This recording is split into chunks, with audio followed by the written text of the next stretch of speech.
அனைவரும் ஆனந்தமாய் வாழ்க. ஒரு அற்புதமான ஒரு கதைங்க.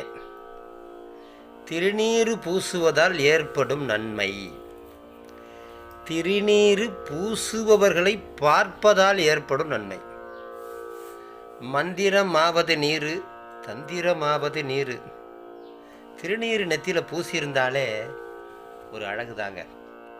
ஒரு நெசவாளர் ஒருத்தர் இருந்தார். வேஷ்டி புடவையெல்லாம் நெய்யக்கூடியவர். அவர் ரொம்ப வறுமையில் இருந்தாருங்க. ஏகப்பட்ட வறுமையோடு அவர் இருந்தார். அவர் என்ன பண்ணார், ஒரு சிவனடியார்கிட்ட போனார். அவர் ஜோசியர். அந்த சிவனடியார் அவர்கிட்ட போய் கேட்டார், ஐயா, என்னுடைய வறுமையெல்லாம் நீங்கணும், ஏதாவது ஒரு உபாயம் இருந்தால் சொல்லுங்க. அவர் ஏதோ சொன்னார், தோஷ பரிகாரம்லாம் சொன்னார்.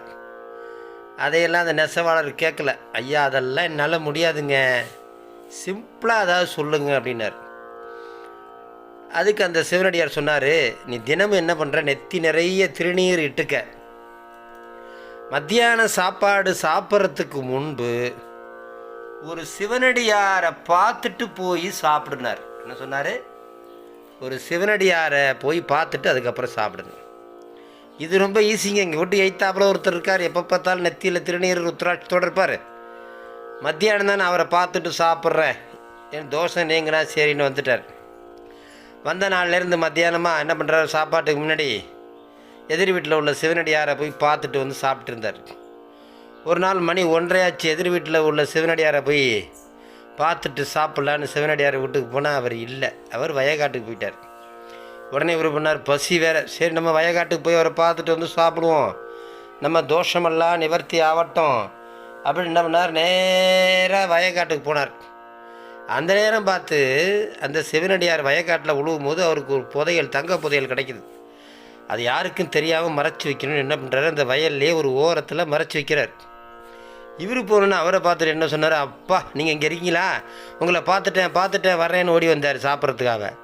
அவர் என்ன நினச்சிட்டாரு, ஓஹோ, நம்ம புதையலை தான் அவர் பார்த்துட்டு ஓடுறாருன்னு அவர் பின்னாடியாக ஓடி வந்து பார்த்துட்டியான்னாரு. ஆமாம் பார்த்துட்டேன்னாரு. ஐயா, நீ பார்த்த அந்த புதையல் விஷயத்தை யார்கிட்டையும் சொல்லிடாத, புதையலில் பாதியை உனக்கு தான் என்னார். ஓஹோ, அப்படி ஒரு விஷயம் நடந்திருக்கு, நமக்கு தெரியலையே அப்படின்னு இந்த நெசவாளர் நினச்சிட்டார். சரி, ஓகேன்ட்டார்.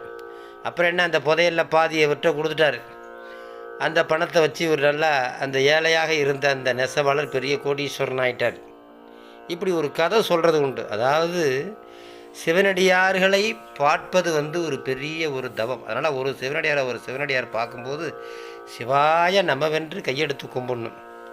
அந்த நெத்தி நிறைய 90 பூசி அந்த சிவனடியாரை பார்த்ததுனால இவருக்கு செல்வம் வந்தது. திருநீறு என்றால் செல்வம் என்று பொருள்.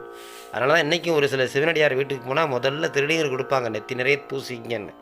அதனால் எப்பொழுதுமே நாம் என்ன பண்ணுவோம், நெத்தி நிறைய திருநீர் அணிந்து சிவநாமம் சொல்லி ஆனந்தமாக மகிழ்ச்சியாக வாழ்வோம்.